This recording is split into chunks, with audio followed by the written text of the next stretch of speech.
बहुत पुरानी बात है। हिरण्यकश्यप नामक राजा था। उसके पुत्र का नाम प्रहलाद था।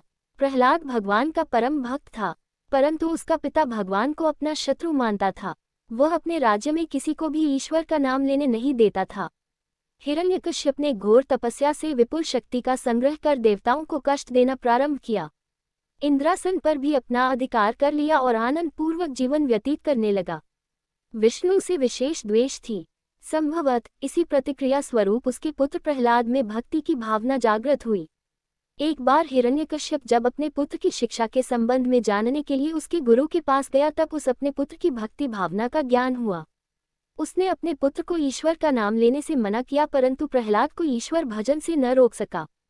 इस पर क्रोधित होकर उसने प्रहलाद को सर्पों की कोठरी में बंद करवाया, पहाड़ से गिरवाया, हाथी के सामने डलवाया, परंतु वह उस भक्त का कुछ न बिगाड़ पाया।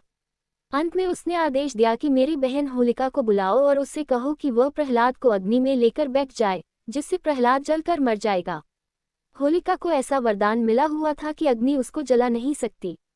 अतः भाई की आज्ञा से वह भक्त प्रहलाद को गोद में लेकर आग के ऊपर बैठ गई, लेकिन प्रहलाद का बाल भी बांका न हुआ और होलिका जलकर भस्म हो गई। भगवान की कृपा से अग्नि प्रहलाद के लिए बर्फ के समान शीतल हो गई। तभी से होलिका जलाई जाती है। इधर जब हिरण्यकश्यप को पता लगा कि प्रहलाद तो बच गया और होलिका जलकर भस्म हो गई है, तो अंत में निराश हिरण्यकश्यप ने क्रोधित होकर प्रहलाद को एक लोहे खंभे से बांध दिया और पूछा, बोल, कहाँ है तेरा भगवान जिसकी तू रट लगाए रहता है? प्रहलाद ने निडर होकर जवाब दिया, सभी जगह तो है भगवान। उसके पिता ने कहा, क्या इस खंभे में भी है?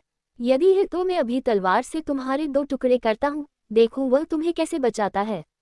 तलवार उठाए, ये कहकर जैसे ही हिरण्यकश्यप ने प्रहलाद को मारने के लिए तलवार उठाई, भगवान विष्णु ने खंभे को फाड़ नरसिंह रूप में अवतरित हो अपनी जांघों पर बैठाकर हिरण्यकश्यप का नखों से पेट फाड़कर वध कर दिया और प्रहलाद के प्राणों की रक्षा की।